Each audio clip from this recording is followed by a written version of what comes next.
अन्नदाता, पग पग पर है संग तुम्हारे अन्नदाता। लहू किसानों का बन के पसीना सींचता है धरती का सीना। मेहनत का तेरी हक दिलवाने, नई तकनीक नई खोज बताने। पशुधन को गुणवान बनाना, पौध सुरक्षा को सिखलाना, खेती के सब गुर समझाने, भारत का सरताज बनाने। आठों पहर है संग तुम्हारे अन्नदाता, अन्नदाता।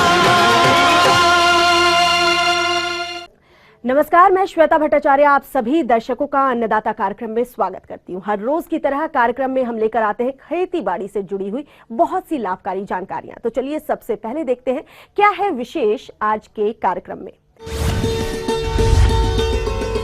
आम के नए रोपित पौधे का पाले से सुरक्षा और अन्य प्रबंधन कार्य। मक्के की फसल में लगने वाले कीटों का नियंत्रण और उपाय। मौन बक्सों से शहद निकालते समय सावधानियां।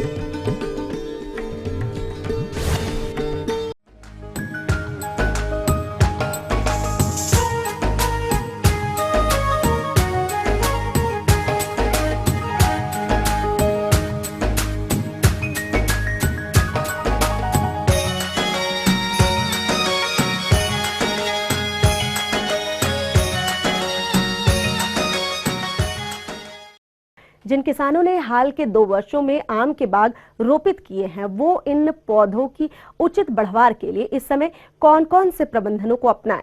आइए जानते हैं बनारस हिंदू विश्वविद्यालय वाराणसी के डॉक्टर SP सिंह से। इस शरद ऋतु में आप लोगों को बताना चाहूँगा कि जो नवीन रोपित आम की बागवानी कर रहे हैं किसान, उनको कैसे संरक्षित करें। अब पौधा हमारा पूरे ठंडक में सुसुप्ता अवस्था में रहेगा। आपको ध्यान देना है कि पूरे बगीचे की साफ़ सफाई करें, उसके थालों की गुड़ाई कर दें और पूरे बगीचे में कहीं भी खरपतवार न रहे। जब आप इनको रोपित करते हैं तो उस समय केवल उर्वरक का प्रयोग हम नहीं करते, मात्र खाद का प्रयोग हम करते हैं। सड़ी गोबर की खाद के साथ इनके थालों की भराई की जाती है और उसके ऊपर हम पौधों को रोपित करते हैं। वर्तमान में इनमें आप 50 से 60 ग्राम यूरिया प्रति पौधा, 150 ग्राम DAP और लगभग 60 से 70 ग्राम आपको म्यूरेट ऑफ पोटास मिक्सचर बना करके अच्छी गुड़ाई करके इनके थालों में दे करके सिंचाई कर देनी चाहिए। पौधा फलत में हो या ना हो, छोटा पौधा हो बड़ा पौधा हो, दिसंबर के महीने में प्रायः जो मैंगो मिलीबग है, इसके अंडे से बच्चे जब बदली होगी, जिस समय हमारा मौसम थोड़ा सा परिवर्तित होता है, बादल हो जाते हैं, तो उस समय इनके अंडों की मैच्योरिटी हो जाती है और ये उसमें से कीड़े निकल करके रेंग कर पौधे पर पहुँच जाते हैं और अपना मल त्यागते हैं, जिससे पत्तियाँ भी प्रभावित होती हैं। तो इसलिए गुड़ाई वगैरह करके थालों में जो है आप बाज़ार में फालीडाल उपलब्ध है, 40 से 50 ग्राम फालीडाल प्रति पौधा आप थाले में जो है डाल दें तो काफ़ी हद तक आपको इस चीज़ से निजात मिल जाएगा। बगीचे में विशेष रूप से आप देखते होंगे कि कभी कभार इस समय जो है नवीन पौधों में भी गोंद का निकलना दिखाई देता है। तो छोटा पौधा है, चूँकि 1 साल का भी रोपित पौधा है, ऐसे पौधों को हम 40 से 50 ग्राम कॉपर सल्फेट ज़मीन के माध्यम से यानी गुड़ाई करके जड़ों के माध्यम से हम इनको दें, सिंचाई कर दें तो आपको काफ़ी हद तक इससे निजात मिल जाएगा। और अगर ये भी नहीं उपलब्ध है तो कॉपर सल्फेट को एक तरह से और आप दे सकते हैं बाज़ार में उपलब्धता के अनुसार। उसमें क्या है कि 3 से 4 ग्राम कॉपर सल्फेट आप 1 लीटर पानी की दर से छिड़काव 2 बार 15 दिन के अंतराल पर करें तो आपको गोंद निकलने वाली प्रक्रिया से भी निजात मिल जाएगा। अब रही बात कि जब पाला और काफ़ी ओस पड़ने लगती है तो इनके प्रायः देखा गया है कि इनके टाप पर जो है नौचिंजरी हो जाती, नई नई कपूलें जो हैं वो ठंड से पाले से प्रभावित होकर के पौधे मरने के समय तो आप बांस की खपच्ची चारों तरफ से 3 से 4 की संख्या में टट्टर के रूप में आप बना करके इन पे पुआल से या सरपत से या कुश से कांस से किसी भी चीज़ से आप इनके ऊपर आप आच्छादन पौधे की ऊंचाई से जो है कम से कम 1 से 1.5 फीट ऊंचा अच्छा आधारभूत ढांचा खड़ा करके उस पर आप रख करके इनको व्यवस्थित करके पाले से बचा सकते हैं। तो पाले से अगर हमारा पौधा बच गया तो फरवरी माह में जैसे बसंत ऋतु शुरू होती है पूरा जो है अपना बढ़वार की दिशा में बढ़ जाता है और अच्छी बाग जो है हमारी धीरे धीरे 2 से 3 साल में तैयार हो जाती है। साथ ही सिंचाई बहुत ज़रूरी है। 15 से 20 दिन के अंतराल पर आप थाले की साफ सफाई करते रहें और सिंचाई बहुत ज़रूरी है। सिंचाई करने से भी पाले के दुष्प्रभाव से बचा जा सकता है। ये थी कुछ उपयोगी जानकारियां। अब लेते हैं एक छोटा सा ब्रेक, जल्द लौटेंगे और कार्यक्रम में आगे है महत्वपूर्ण जानकारियां। बने रहिए हमारे साथ। मक्के की फसल में लगने वाले कीटों का नियंत्रण और उपाय।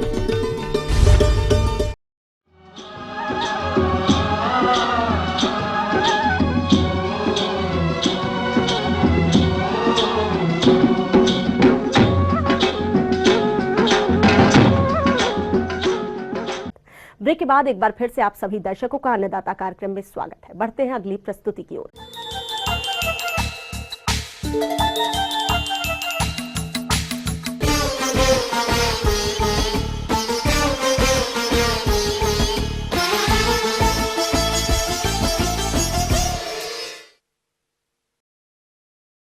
मक्का की फसल इस समय बढ़वार की अवस्था में है और अभी इस फसल में तना छेदक और तना मक्खी कीट का प्रकोप देखा जा रहा है, जो कि मक्के की फसल को काफी नुकसान पहुंचाते हैं। तो किसान भाइयों, आप इस फसल में इन कीटों का नियंत्रण कैसे करें, आइए जानते हैं डॉक्टर मुकेश कुमार से। मक्का एक ऐसी फसल है जो सालों भर लगभग खेत में रहती है, तो ऐसी स्थिति में जो है उनके जो भी कीट हैं उनको भी फलने फूलने का बेहतर मौका मिलता है। और इसी कड़ी में हम आपको कहें कि जो इसके कीड़े हैं जो दिख रहे हैं उनसे कुछ ज़्यादा हानि होती है जो कीड़ा नहीं दिख रहा है, जिसमें एक सबसे प्रमुख है तना छेदक कीट। उसमें शुरुआती समय में वैसा कुछ नहीं लक्षण दिखता है, क्योंकि जैसे ही इसका वयस्क मादा अंडा देता है वैसे ही लार्वा जो है एक पतला सा छेद बना करके और भीतर की तरफ इसके तने में चला जाता है और अमूमन देखने में यह नहीं दिखता है। लेकिन जब मक्के में बाली आ जाती है और दाने भरने लगते हैं, वैसे में मक्के के पौधे में वजन बढ़ जाता है और ऐसे समय में जैसे ही हल्की सी हवा चलती है महसूस होता है कि बाली से नीचे से कहीं से पूरा का पूरा पौधा टूट के गिर गया और इस प्रकार उसमें दाने पूर्णतया भरने से पहले ही पौधे टूट जाते हैं और दाना ठीक से नहीं भर पाता है और किसान भाइयों को जो है बड़ा नुकसान उठाना पड़ता है। ऐसे संक्रमित पौधों को जब फाड़ करके देखते हैं तो भीतर संक्रमित भाग जो है कीट के द्वारा गैलरी बनाया हुआ होता है, जिसकी वजह से तना कमजोर हो गया होता है, जहां से पौधे जो है टूट जाते हैं। तना मक्खी कीट, इस कीट का आक्रमण अंकुरण के बाद से ही शुरू हो जाता है तथा 1 माह तक दिखाई देता है। इसकी मैगट इल्ली तने में प्रवेश कर जाती है तथा पौधे के बीच का भाग सूख जाता है, जिसे मृत देह कहते हैं। तो इसका नियंत्रण करना अति आवश्यक है और इस दिशा में जो कोई भी उसमें सिस्टेमिक इंसेक्टिसाइड है उसका प्रयोग किया जा सकता है। जैसे मेटासिक्साक्स का प्रयोग किया जा सकता है। कोई भी दवा 2 मिलीलीटर प्रति लीटर की दर से छिड़काव करना चाहिए। वैसे प्रकृति में इसके जो प्राकृतिक शत्रु हैं वो भी इसी तरीके पाया जाता है, उनको जो है प्रभावित करके और उनको प्रभक्षी बना लेता है और इस प्रकार से जो है इस कीड़े का नियंत्रण करते हैं। लेकिन आज के वातावरण में लगातार कीटनाशी प्रयोगों का अंधाधुंध जो प्रयोग हो रहा है, इसकी वजह से ये लाभकारी कीट हमारे वातावरण में कम होते जा रहे हैं, जिसकी वजह से हमारे फसलों को क्षति जो है बढ़ती जा रही है। इसलिए किसान भाइयों को सबसे पहले इस बात की जानकारी होनी जरूरी है कि जो कोई भी कीटनाशी दवा छिड़कने जा रहे हों, पहले यह देख लें कि आपके क्षेत्र में कौन कौन से हानिकारक कीट हैं। यदि हानिकारक कीट को नियंत्रण करने वाले उसके प्राकृतिक प्रभक्षी हैं तो ऐसे समय में बहुत ज्यादा दवा छिड़काव की जरूरत नहीं होती है। आइए इन कीटों के समेकित नियंत्रण के बारे में बात करते हैं। तो सर्वप्रथम यांत्रिक विधि द्वारा, जिसके अंतर्गत मिट्टी पलटने वाले हल से ग्रीष्मकालीन गहरी जुताई करें, बुआई शीघ्र करें, जिससे तने की मक्खी के आक्रमण में कमी लाई जा सके। तना छेदक, सफेद भृंग एवं भुट्टा भेदक के वयस्क रात्रि में प्रकाश के प्रति आकर्षित होते हैं, अतः प्रकाश प्रपंच का उपयोग करें। तना भेदक कीट के नर वैक्स को आकर्षित करने हेतु फेरोमोन प्रपंच का उपयोग करें। इनके जैविक कीट नियंत्रण में सर्वप्रथम बात करते हैं एपेंटालिस ट्राइकोग्रामा, लेडी बर्ड बीटल, कैरोबीडस एवं मकड़ी इत्यादि मित्र कीटों का संरक्षण करें। फसल पर भुट्टा भेदक के अंडे एवं छोटी इल्लियां दिखाई देने पर हेलिकोवर्पा NPV 250 LE घोल का छिड़काव प्रति हेक्टेयर की दर से करें। तना छेदक हेतु ट्राइकोग्रामा चिलोनिस के 75,000 अंडे प्रति हेक्टेयर प्रति सप्ताह की दर से फसल पर छोड़ें। आगे और भी है कुछ रोचक जानकारियां, पर यहाँ पर रुकेंगे एक और कमर्शियल ब्रेक के लिए। जल्द हाजिर होते हैं। मौन बक्सों से शहद निकालते समय सावधानियां।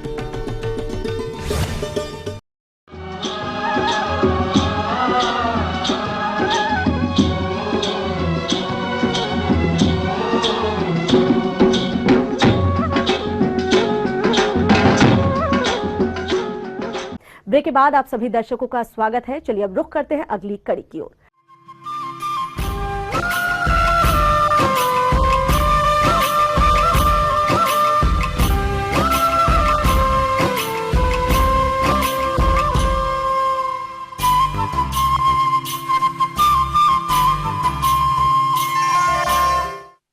मौन पालन व्यवसाय से बहुत से किसान जुड़े हुए हैं और इस समय फूलों की अधिक उपलब्धता के कारण मधुमक्खियां शहद अधिक मात्रा में बनाती है, इसलिए शहद निकालने का कार्य मौन पालक तेजी से करते हैं। इसलिए इस कार्य को करते वक्त कौन कौन सी बातों को ध्यान में रखना है, जानते हैं एक सफल मौन पालक अजय सैनी से।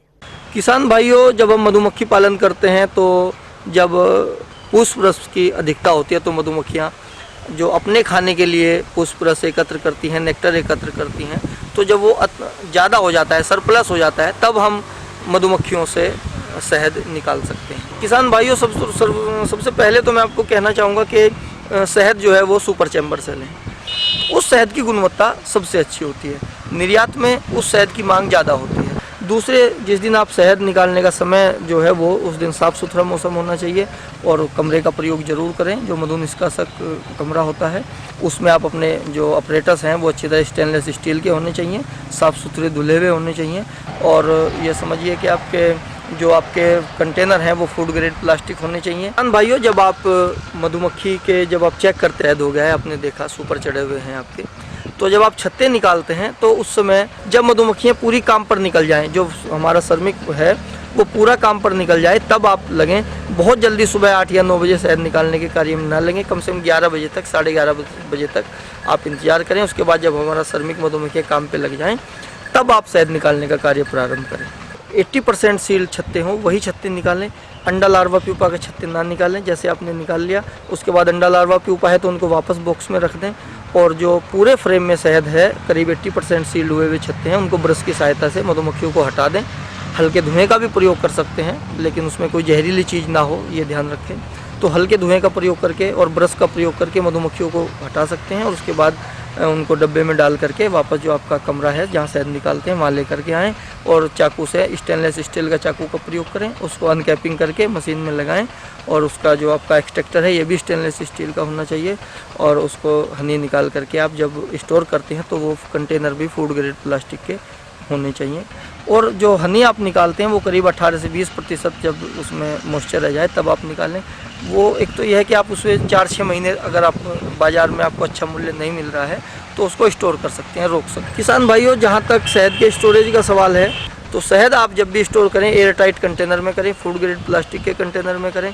और प्रयास करें, अगर अभी आपको रेट अच्छा नहीं मिल रहा है तो कुछ समय तक रोक सकते हैं, लेकिन वो तभी जब उसका मॉइस्चर 18 से 20% हो। इससे ज़्यादा मॉइस्चर का शहद आप ज़्यादा समय तक ना रोकें, उसको साथ साथ मार्केट में सेल कर दें। जब आप छत्ते आपने एक्सट्रैक्शन कर लिया, छत के पास खाली बच जाते हैं, तो जो आपका कई बार जैसे परागयुक्त छत्ते भी आ जाते हैं और कुछ किसान भाई हमारे सील्ड ब्रूड के छत्ते भी निकाल लेते हैं।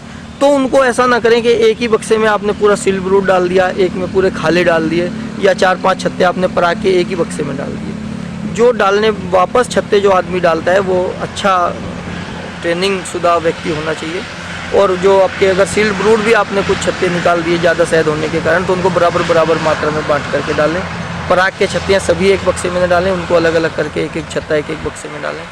और ये काम जितना जल्दी हो सके, क्योंकि सील्ड ब्रूड जब कई बार किसान भाई देखा जाता है निकाल लेते हैं तो वो ज़्यादा समय तक अगर सर्दी के समय बाहर रखा रहे तो वो चिल्ड हो सकता है, ठंडा हो सकता है और वो मर सकता है। तो इसलिए इस काम में जितना जल्दी बक्से से निकाल करके आप मशीन तक ले जाएं और एक्सट्रैक्शन करने के बाद तुरंत उनको वापस बक्से में डाल दिया जाए। तो किसान भाइयों, मेरा अनुरोध है कि इन सभी बातों का यदि आप ध्यान रखेंगे तो एक सफल मौन पालक आप होंगे और अपने मधुमक्खी पालन व्यवसाय द्वारा आप अधिक से अधिक लाभ प्राप्त कर सकते हैं।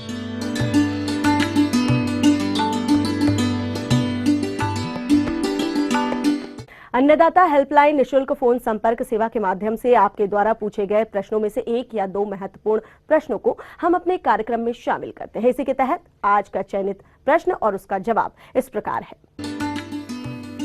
निःशुल्क अन्नदाता हेल्पलाइन में आज हमने जिस प्रश्न को शामिल किया है उसे पूछा है कासगंज एटा के चंद्रपाल कुमार ने। आपने दुधारू पशुओं में खुरपका मुंहपका रोग के निदान पर जानकारी चाहिए, तो इसके लिए देखिए कार्यक्रम का यह अंश। सर्दियां प्रारंभ हो चुकी हैं और ऐसे में पशुओं को सर्दियों से बचाना, शीत ऋतु से बचाना और खासकर विशेषकर इस ऋतु में होने वाले रोगों से पशुओं की रक्षा करना बहुत ही ज़्यादा ज़रूरी है। आज हम ऐसे ही एक रोग की चर्चा करेंगे जो आजकल कई क्षेत्रों के अंदर जिसकी व्यापकता है और इस रोग के लक्षण नज़र भी आने लगे हैं, और यह पशुओं में होने वाला विशेषकर दो खुर वाले पशुओं के अंदर होने वाला एक प्रमुख रोग है। इस रोग को खुरपका मुंहपका रोग के नाम से जाना जाता है, जो प्रमुख रूप से गायों, भैंसों, भेड़, बकरियों और सूअरों के अंदर ये रोग पाया जाता है। इस रोग के अंदर पशुओं के मुंह के अंदर छाले हो जाते हैं और लार गिरती है। साथ ही पशुओं के खुरों के ऊपर भी छाले हो जाते हैं, बाद में घाव हो जाते हैं और घाव के अंदर मक्खियों के बैठने से कीड़े पड़ने के कारण इसकी जो स्थिति है थोड़ी सी खराब हो जाती है, विकृत हो जाती है। ये शीत ऋतु के अंदर इसका प्रकोप सर्वाधिक रहने की संभावना रहती है और एक पशु से दूसरे पशुओं के अंदर प्रत्यक्ष अथवा अप्रत्यक्ष संपर्क से फैल सकता है। इससे तात्पर्य ये हुआ, यदि रोगी पशु के संपर्क में कोई स्वस्थ पशु आएगा तो उसे यह रोग होने की संभावना रहती है। इसी प्रकार रोगी पशु के संपर्क में आने वाली वस्तुओं और सामान अथवा व्यक्तियों के स्वस्थ पशु के संपर्क में आने से भी इस रोग के फैलने की संभावनाएं बढ़ जाती। अतः इस रोग के अंदर हमें ये ध्यान रखना होगा कि रोगग्रस्त पशु को स्वस्थ पशुओं से अलग रखना पड़ेगा। जो भी व्यक्ति इसकी सार संभाल में लगे हुए हैं वो अपने हाथ, अपने पैर जीवाणुनाशक घोल से धोकर ही अन्य स्वस्थ पशुओं के सार संभाल करें। अपने यदि आपका ऑर्गेनाइज्ड डेयरी फार्म है, ऐसे समय पर बाहरी लोगों की फार्म के अंदर प्रवेश वर्जित रखें। अन्य बाहरी पशुओं का भी फार्म में प्रवेश वर्जित करें और रोगग्रस्त पशु को अलगाव में रखते हुए संपूर्ण उपचार करवाएं जब तक कि वो पशु ठीक नहीं हो जाए तब तक। पहली और महत्वपूर्ण बात, पशु को चरागाह में चरने के लिए नहीं भेजें अगर हमें क्षेत्र के अंदर रोग का नियंत्रण करना है, और उनकी देखभाल करने वाले अनुचरों की व्यवस्था भी हमें अलग से रखनी पड़ेगी।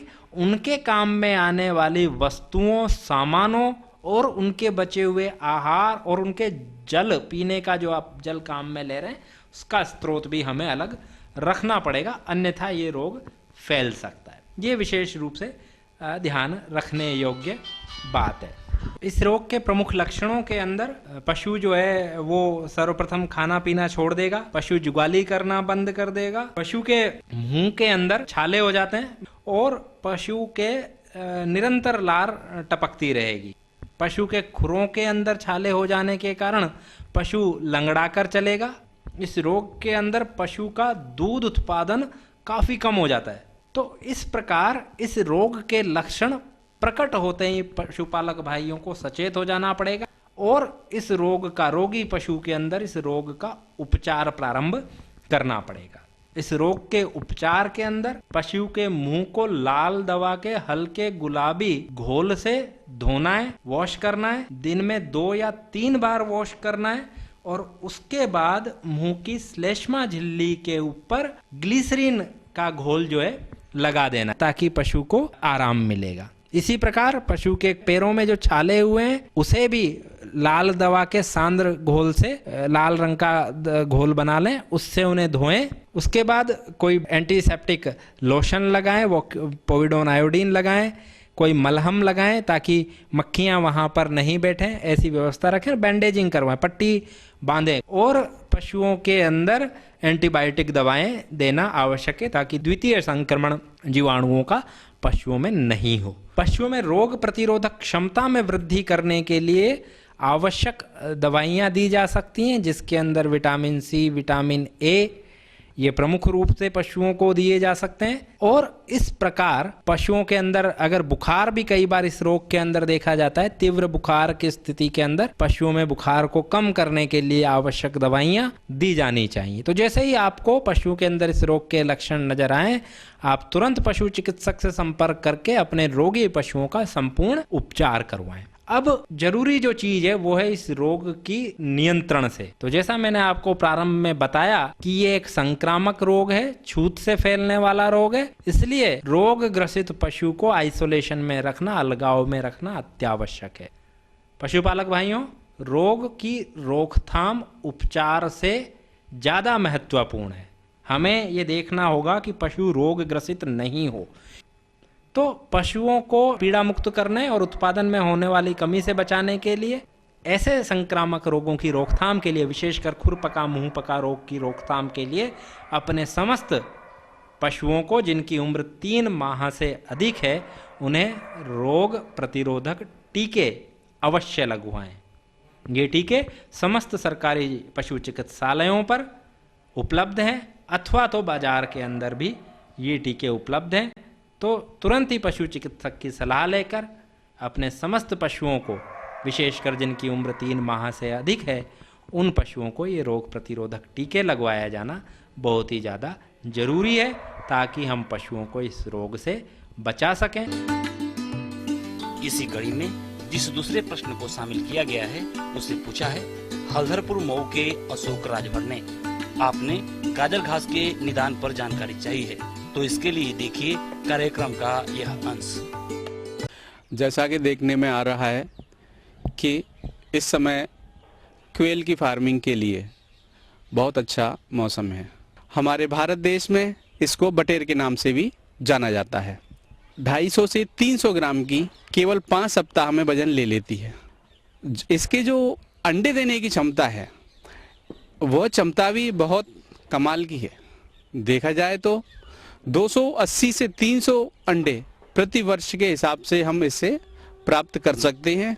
इनके जो अंडे हैं उनका वजन लगभग 10 ग्राम का होता है, छोटा छोटा अंडा होता है। सामान्यतया इनके जो चूजे निकलते हैं वो 6 ग्राम के 7 ग्राम के लगभग वजन के रहते हैं। अगर ज़्यादा स्वस्थता है तो 6 से 8 ग्राम के बीच में इनकी रेंज देखी जाती है। देखने में आ रहा है कि दलहनी फसलों के भाव बहुत ज़्यादा बढ़ रहे हैं और प्रोटीन की उपलब्धता दिन प्रतिदिन कम होती जा रही है। ऐसी स्थिति में बटेर पालन बहुत ही फायदेमंद सिद्ध हो रहा है। बटेर पालन इसलिए फायदेमंद सिद्ध हो रहा है क्योंकि इसमें लागत ज़्यादा आती नहीं है। जो प्रोटीन है उसकी गुणवत्ता भी ज़्यादा अच्छी होती है। बटेर के इलाज के लिए बहुत ज़्यादा खर्चा करने की आवश्यकता नहीं पड़ती क्योंकि यह बहुत सारे रोगों के प्रति असंवेदनशील होती है एवं कई बीमारियां हैं जो दूसरी मुर्गियों में होती हैं, वो जैसे रानीखेत है, ये बटेर में ये रोग नहीं आ पाता। इस वजह से मृत्यु दर उतनी नहीं आती। ऐसी स्थिति में हमारा इलाज का खर्चा भी बच जाता है। सामान्यतया देखा गया है कि जो बटेर है यह फील्ड में भी आराम से रह लेती है। इसको वैसे रख रखाव के लिए अगर देखा जाए तो एक जालीदार कमरा जिसमें स्वच्छ हवा का वातावरण हो, हल्की सी नीचे जो भी घास फूस निकलती है छोटे छोटे टुकड़े करके उसे हम केवल बिछा दें जिससे कि उसके पैर हैं वो जमीन पर ना पड़े, हल्का सा उसमें सॉफ्टनेस बनी रहे।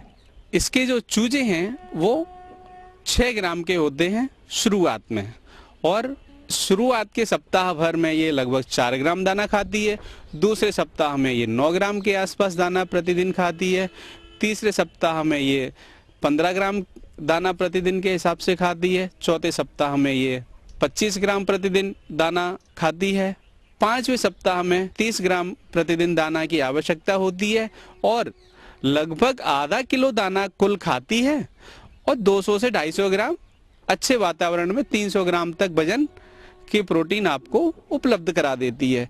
कई बार तो ऐसी स्थितियां बनती हैं कि जो 2 टन जिसे कोई नहीं खाता, हमें उसे फेंकने पर मजबूर होना पड़ता है कि अभी हमारे किसी भी काम नहीं आ रही और हमें ऐसा लगता है कि हम इसे गलत फेंक रहे हैं, लेकिन हम इसे कंज्यूम भी नहीं कर सकते।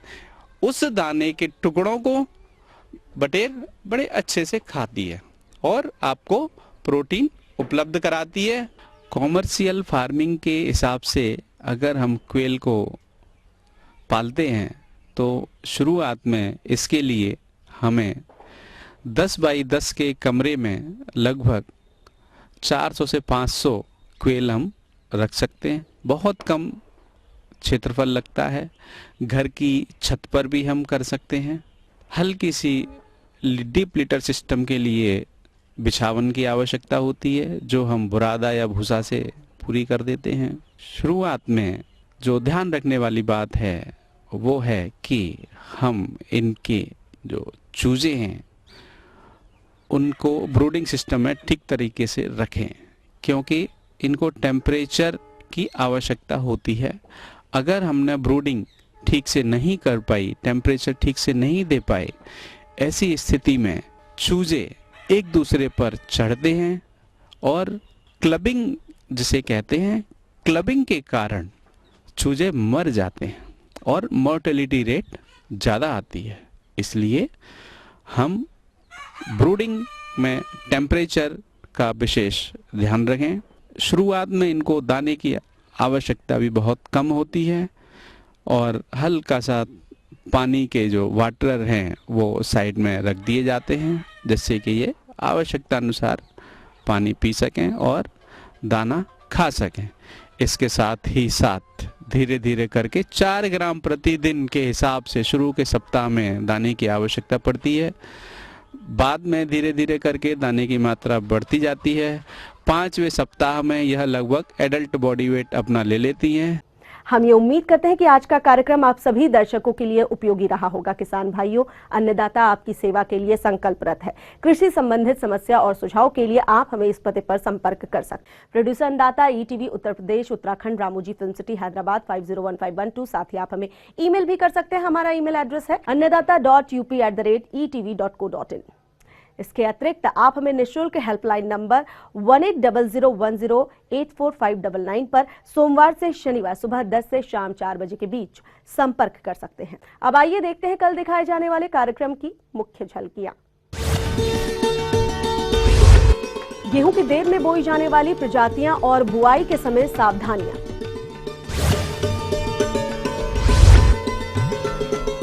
अमरूद के बाग में लगने वाले हानिकारक कीटों का नियंत्रण और उपाय। फिलहाल अन्नदाता की पूरी टीम को दीजिए इजाजत। कल फिर इसी वक्त आपसे मुलाकात होगी कृषि संबंधित कुछ और महत्वपूर्ण जानकारियों के साथ। नमस्कार।